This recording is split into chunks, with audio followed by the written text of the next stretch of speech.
Mi nombre es Aldo Mizrahi, soy el director general de Storacell y de Indebioc, es un laboratorio de investigación. Las siglas Indebioc significan Innovaciones y Desarrollo en Biotecnología Celular. Tengo este cargo desde 2011, aunque el negocio arrancó operaciones a finales del 2010.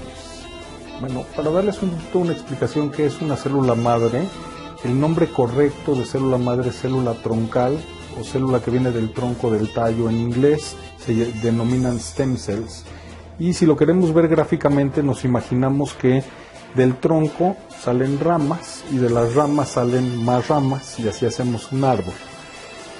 Hay dos grandes ramas en las células, una rama que son las células hematopoyéticas que tienen que ver con la sangre, que son las que encontramos en el cordón umbilical, y otra rama que son las células mesenquimales, que son similares a las que encontramos en los dientes. ¿Por qué son interesantes las células madre? Porque si yo tengo una célula madre y la pongo en esa herida, la información que le va a llegar a esa célula es que se convierte en un fibroblasto y entonces va a regenerar y va a tener una función específica que va a ser hacer piel. Bueno, platicar las células madre, el poder obtenerlas, por ejemplo, de un diente. Dentro de la pulpa del diente, lo que conocemos como el nervio, es en donde están esas células madre.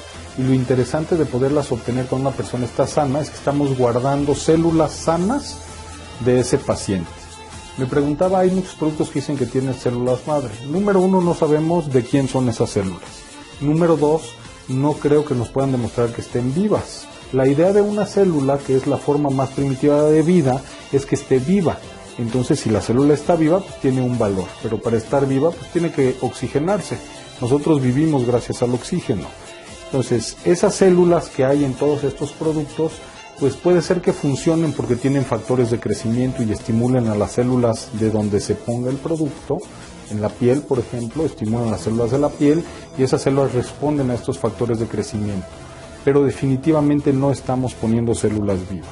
Entonces, lo importante de guardar las células de manera que estén vivas, que es lo que hacemos en un banco de células, es que un paciente puede guardar sus propias células para que si en un momento dado en el futuro llegase a necesitarlas, las puede usar de manera autóloga. ¿Qué quiere decir esto? Que puede usar sus propias células para que no tenga que tener un trasplante de un tercero, que sería lo que se conoce como un trasplante halogénico, en donde es posible que tengamos que bajarle sus defensas para que no sean rechazadas las células del otro.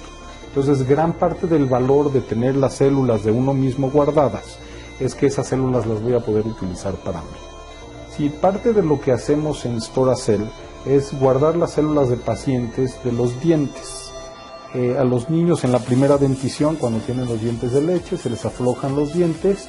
Lo mejor es que sean extraídos por un médico para que no esté tan flojo que ya se reabsorbió la raíz y me manden un diente que está hueco, y que podamos de esa pulpa dental, o lo que conocemos como el nervio que está en la parte de adentro del diente, obtener estas células madre que son de tipo mesenquimal, que sirven para hacer órganos y tejidos y que las podemos banquear. Un poquito el proceso que hacemos para banquear estas células es que recibimos la pieza dental, la fracturamos, de ahí sacamos la pulpa dental, la cortamos en pedacitos de 1 milímetro aproximadamente, se checa en una máquina que se llama un PCR, una polimerasa en cadena, que esté libre de patógenos, y entonces procedemos a la parte de cultivo. En una cajita de Petri, que es una cajita de plástico, se siembran esas células o esos pedacitos que obtuvimos de la pulpa para que a partir de ahí puedan hacer colonias con un medio de cultivo y se guardan en una incubadora que imita al cuerpo humano, está a 37 grados centígrados y tiene 5% de dióxido de carbono, y cada tercer día se va fotodocumentando cómo van creciendo esas células. Cuando nosotros tenemos ya alrededor de 6 millones de células obtenidas de un diente, entonces procedemos a guardarlas en criopreservación. Tenemos un costo de 11,500 pesos. y el proceso dura prácticamente entre 21 y 28 días, porque es el tiempo que tardan las células en crecer, desde que recibimos el diente hasta que crecemos las células. A partir de ahí, tenemos un costo de 1,400 pesos por cada año adicional que el paciente quiera guardar sus células.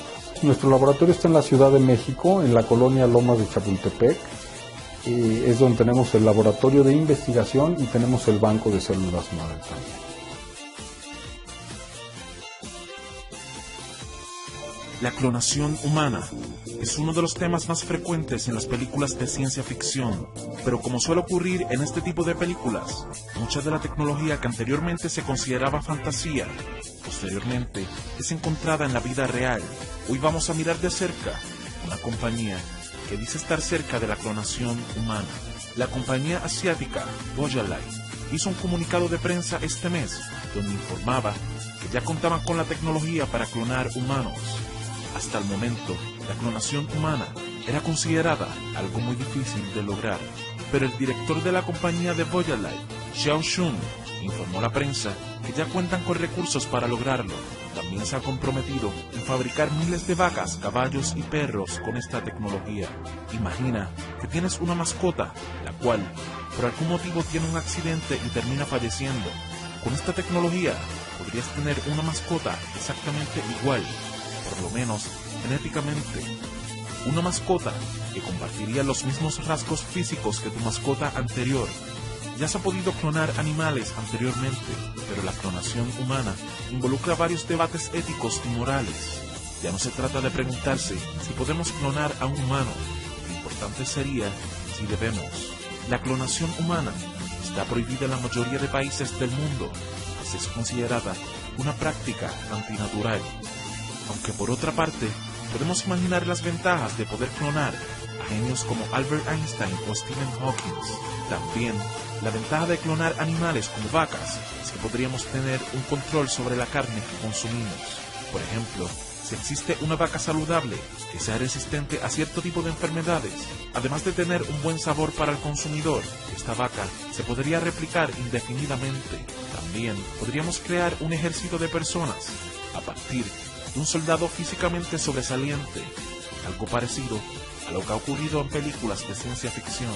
Pero de lograrse una clonación humana, esto no significa que existirían personas exactamente iguales, pues se comportarían de una forma distinta.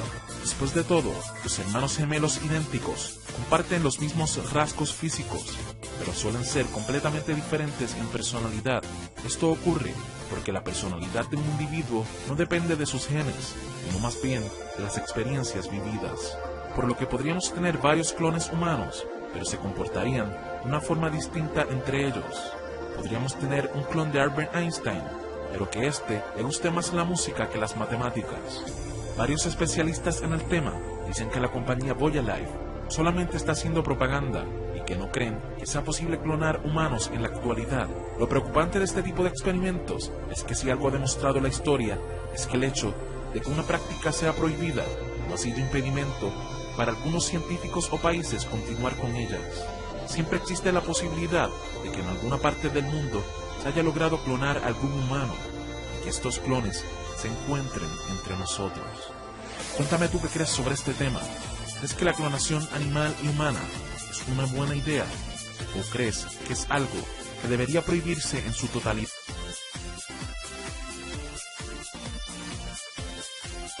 Uno de los anhelos de la ciencia ha sido poder acortar distancias. Supongo que muchos recordarán aquellas series de la infancia, en las que los personajes se introducían en una cabina dentro de una nave espacial, para ser teletransportados a otro sitio. Pero esta imagen de ciencia ficción comienza a volverse realidad, gracias a los experimentos de teletransportación de datos realizados en Suiza. Un hecho posible para la física subatómica. La teletransportación es entendida como la transferencia de energía de un lugar a otro. Puntualmente este procedimiento es factible realizarlo en estados cuánticos, a niveles subatómicos. Siendo hasta la fecha, virtualmente imposible, logra transmitir partículas de materia de seres vivos de un lugar a otro. Esta posibilidad queda relegada al terreno de la ciencia ficción. dejando de lado esta maravillosa ficción, de poder ir de un lugar a otro del espacio y del tiempo, con lo que nos fascinaban estas series televisivas. Experimentos con teletransportación están siendo realizados por los físicos actualmente. Científicos del Instituto Suizo Federal de Tecnología han conseguido a niveles milimétricos teletransportar en un espacio semejante al microchip de una computadora, 10.000 bits de información. La medida de cantidad de bits de información electrónica se conoce como qubit, que sirve para tasar la energía transportada. Logro único en la historia de la física. Este hecho, aunque pudiera parecernos intrascendente, podría tener múltiples aplicaciones no solamente en el campo de la tecnología, reduciendo por ejemplo los errores y la pérdida de información en los futuros equipos electrónicos y computadoras, sino también en otras aplicaciones como la nanomedicina. El equipo consiguió con éxito hacer el envío de qubits de un circuito emisor a uno receptor, comprobando que la información no había sido cambiada o perdida durante la transmisión.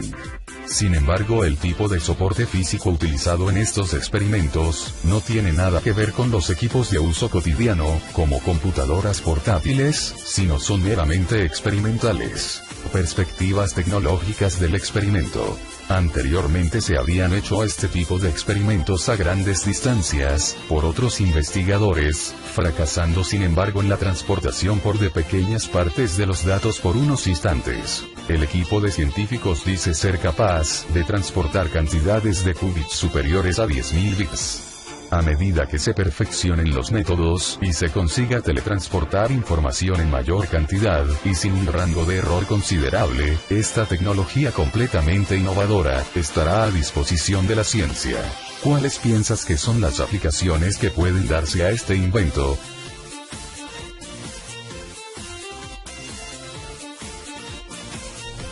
Conoce a Nadine, una robot muy real y con bastante personalidad. Desarrollada por un equipo de investigadores de la Universidad Tecnológica de Nanyang, en Singapur, puede reconocer rostros y recordar conversaciones anteriores. Se hizo en semejanza a su creadora, la directora del Instituto para la Innovación en Medios de la universidad, Nadia Tolman. Se ha centrado en trabajar más en la inteligencia emocional de Nadine, a diferencia de los robots humanoides convencionales. Su vocabulario y su conocimiento se está ampliando constantemente a través de sus interacciones y tiene autonomía en la selección de sus respuestas, por lo que su diálogo con la gente siempre cambia. Ella sería capaz de ayudar a las personas en necesidad de compañía constante, al igual que las personas con demencia, así como los niños con autismo. Nadine todavía tiene un largo camino por recorrer. Sus movimientos son robóticos y su voz es sin mucho sentimiento.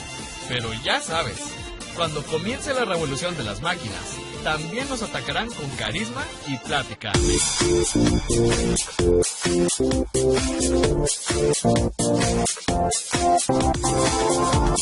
Científicos usan cerdos para intentar hacer crecer órganos para trasplantes.